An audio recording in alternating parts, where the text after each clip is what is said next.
Hi everyone, Josh Guest here. The traditional financial system is broken.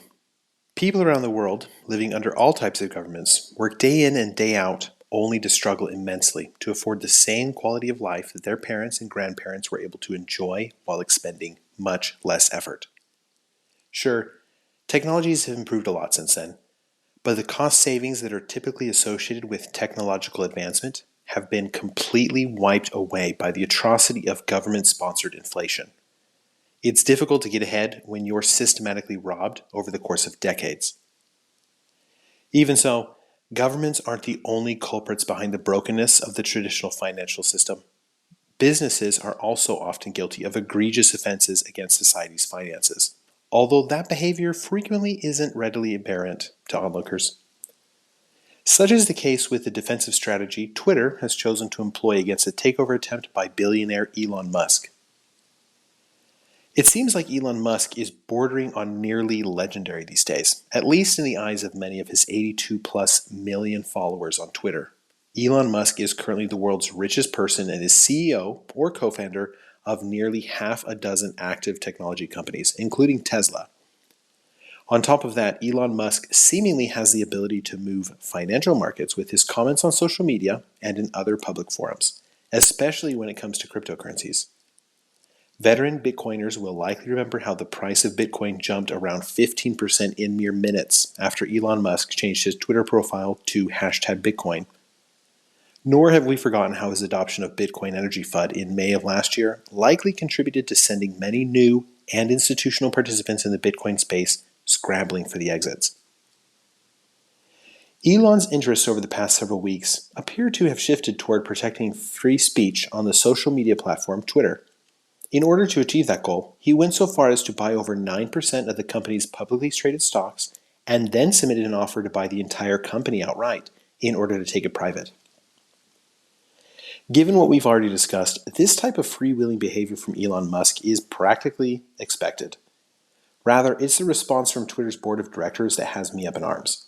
The board, in what they claim is an effort to rebuff Elon Musk's acquisition of Twitter, announced that it has adopted a limited duration shareholder rights plan with the following conditions.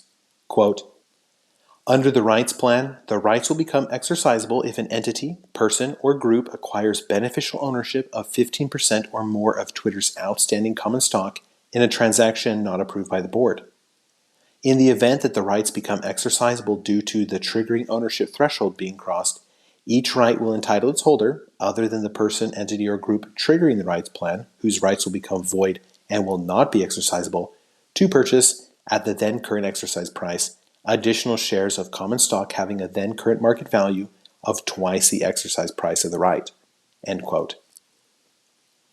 In simple terms, Twitter's board of directors intends to dilute Elon Musk's share of the company if he increases his ownership past 15%. And the company will achieve that goal by giving everyone but Elon the option to purchase brand new shares of the company at a discounted price.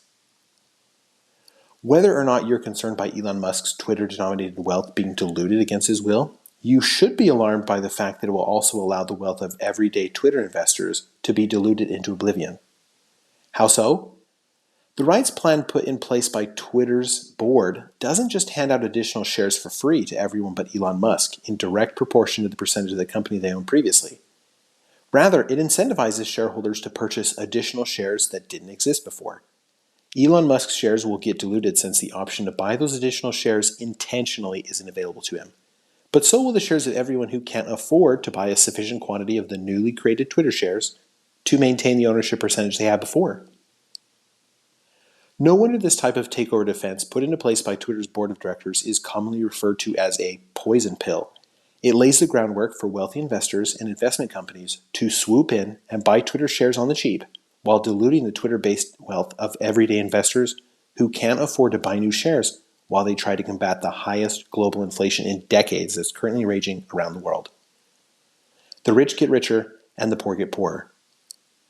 This Twitter versus Elon Musk situation makes me an even bigger proponent of Bitcoin and the Bitcoin-based financial system that I believe will soon be a reality. Bitcoin's hard supply limit of 21 million coins ensures that no one can swoop in and dilute your wealth, no matter the circumstances. As more and more people realize the innate advantages of an asset that cannot be diluted under any circumstances, they may quickly flee from the traditional financial system, which is designed to fleece them out of their money at every turn.